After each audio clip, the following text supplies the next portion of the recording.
जोगनपुर में इमरान की एक दुकान थी। इमरान बहुत ही अच्छा इंसान था, सच्चाई और ईमानदारी से काम किया करता था। उसी के पास एक बड़े से होटल वाले इमरान के पास से ही मटन खरीदना पसंद करते थे। उस होटल के लिए इमरान हर दिन 4 बकरियां काटता था। एक दिन हर दिन की तरह इमरान ने 4 बकरियां काट कर रखी थी, लेकिन दोपहर हो चुकी थी पर उस होटल से कोई भी मटन ले जाने के लिए नहीं आया था। इमरान के द्वारा काटा गया मांस ऐसे ही पड़ा रहा। इमरान ने एक लड़के को बुलाकर कहा कि उसकी दुकान थोड़ी देर के लिए संभाले। फिर इमरान उस होटल के पास जाता है ये पूछने कि आज मांस लेने कोई भी क्यों नहीं आया। उस होटल में काम करने वाले एक आदमी को बुलाता है। आज मटन ले जाने के लिए कोई क्यों नहीं आया? मैं बस यही पूछने के लिए आया था। ये सुनकर वह आदमी बोलता है कि अरे मैं तो बोल ही गया था कि हमारे जो होटल के मैनेजर हैं ना वो बदल गए हैं। उन्होंने किसी और दुकान से मटन मंगाया है और उन्होंने कहा था कि आज के बाद से कभी आपसे मटन ना खरीदें। अच्छा, ये बात मुझे बता देनी थी। मैंने रोज़ की तरह आज भी 4 बकरियां काट दी हैं। आज के दिन के लिए आखिरी बार ले लीजिए, नहीं तो सारा मांस बर्बाद हो जाएगा। ये बात आप अपने मैनेजर से कहिए। यह बात वह आदमी अपने मैनेजर से जाकर कहता है कि इमरान आया हुआ है, लेकिन उस मैनेजर ने बहुत ही बुरी तरीके से कहा कि आज नहीं बल्कि कभी भी इमरान के पास से हम मटन नहीं खरीदेंगे। यह सारी बातें इमरान बाहर खड़ा सुन रहा था। वह चुपचाप वहाँ से बिना कुछ कहे चला जाता है। उस दिन इमरान की दुकान में बहुत सारा मांस बच गया था।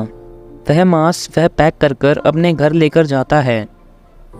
अम्मी जान, आज काम ना ठीक नहीं चल रहा था, बहुत सारा मटन बच गया है, इसीलिए आज आप मेरे लिए बिरयानी बना दो। वैसे भी आपके हाथों की बिरयानी बहुत स्वादिष्ट लगती है। ये बातें सुनकर इमरान की मम्मी कहती हैं कि अरे बेटा, हम इतनी सारी बिरयानी का क्या करेंगे? अरे अम्मी जान, सारी बिरयानी हम दोनों के लिए नहीं है, जो हमारी दुकान के पास अनाथ आश्रम है ना, उन बच्चों के लिए है। आज मैं बिरयानी उन बच्चों के लिए ले जाऊंगा, वो बच्चे भी आपके हाथों की बिरयानी का स्वाद चखेंगे।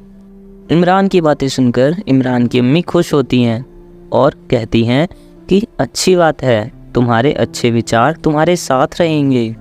इमरान की माँ उस दिन शाम को बिरयानी बनाकर इमरान को कैन में भरकर देती हैं। फिर इमरान अनाथ आश्रम जाकर उन बच्चों को वो खाना देता है। तभी उस अनाथ आश्रम के मैनेजर से मिलने एक अमीर आदमी आया हुआ था। वह मैनेजर कहता है कि अरे सर, आप क्यों आए? आपने क्यों कष्ट किया, हम ही आ जाते। वह अमीर आदमी कहता है कि मैं यह पूछने के लिए आया हूँ कि मैं जो हर महीने चेक भेजता हूँ वह तुम्हारे पास पहुँचता है या नहीं। फिर मैनेजर कहता है कि जी सर, हमें हर महीने मिल जाता है। आपकी ही वजह से तो इस अनाथ आश्रम के बच्चे तीनों टाइम खाना खा पाते हैं। फिर वह अमीर आदमी कहता है कि मेरी वजह से कुछ भी नहीं है, जो भी है भगवान की वजह से है। भगवान मुझे देता है, मैं इन बच्चों को दे देता हूँ। तुम वो सब छोड़ो, ये बताओ कि ये जो खुशबू आ रही है ये किस चीज़ की है? ये सिर्फ मुझे ही आ रही है या फिर तुम्हें भी आ रही है? वो अभी एक लड़का आया था जो बच्चों के लिए बिरयानी बना कर लाया था। खुशबू से ही भूख लगने लगी है, क्या तुम मेरे लिए भी थोड़ी बिरयानी ला सकते हो?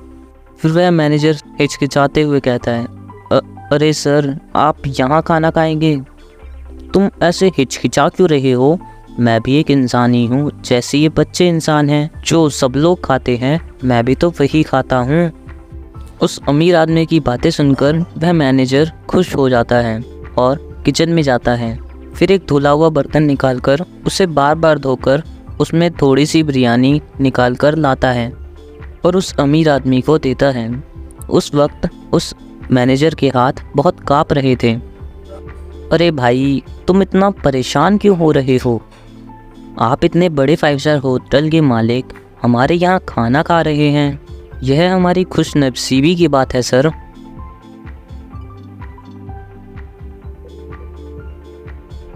अरे वाह, खुशनसीबी तो तुम्हारी नहीं मेरी है। क्या शानदार बिरयानी बनाई है, मैंने आज तक कभी ऐसी बिरयानी नहीं खाई। क्या आप मुझे इस बिरयानी बनाने वाले से मिलवा सकते हो? हमारे यहाँ पर तो बड़े बड़े शेल्फ हैं हमारे होटल में, लेकिन कोई ऐसी बिरयानी नहीं बना पाया। अनाथ आश्रम के मैनेजर ने इमरान के बारे में सब कुछ बताया उस आदमी को।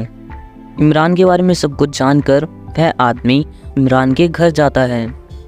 इमरान के घर के सामने एक बड़ी सी कार रुकती है, जिसे देखकर इमरान घर के बाहर आता है।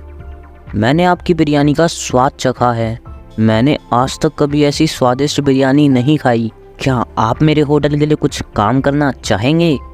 उस आदमी को देखकर इमरान बहुत खुश हो गया। उसने उस आदमी को बताया कि यह बिरयानी मैंने नहीं बनाई थी, यह बिरयानी मेरी माँ ने बनाई थी। फिर वह आदमी कहता है कि वैसे ही बिरयानी बनाने का तरीका वह उसे बताए, जिसके बदले वह उसे एक घर देगा। और उस आदमी ने फिर यह भी कहा कि उसके होटल के लिए जितना भी मांस खरीदा जाता है वह आज से इमरान से ही खरीदा जाएगा। यह सारी बातें सुनकर इमरान बहुत खुश हो गया और उसने हाँ कह दी। तो इस कहानी से हमें यह सीख मिलती है कि हमें कभी भी हारने के बाद उदास नहीं होना चाहिए, बल्कि हमेशा अच्छा करने का सोचना चाहिए। जैसा इमरान ने सोचा वह सच्चाई और अच्छाई के रास्ते पर चला और उसके साथ भी बाद में अच्छा ही हुआ। अगर आपको यह कहानी पसंद आई हो तो वीडियो को लाइक करें और चैनल को ज़रूर सब्सक्राइब करें। धन्यवाद। मिलते हैं अगली वीडियो में।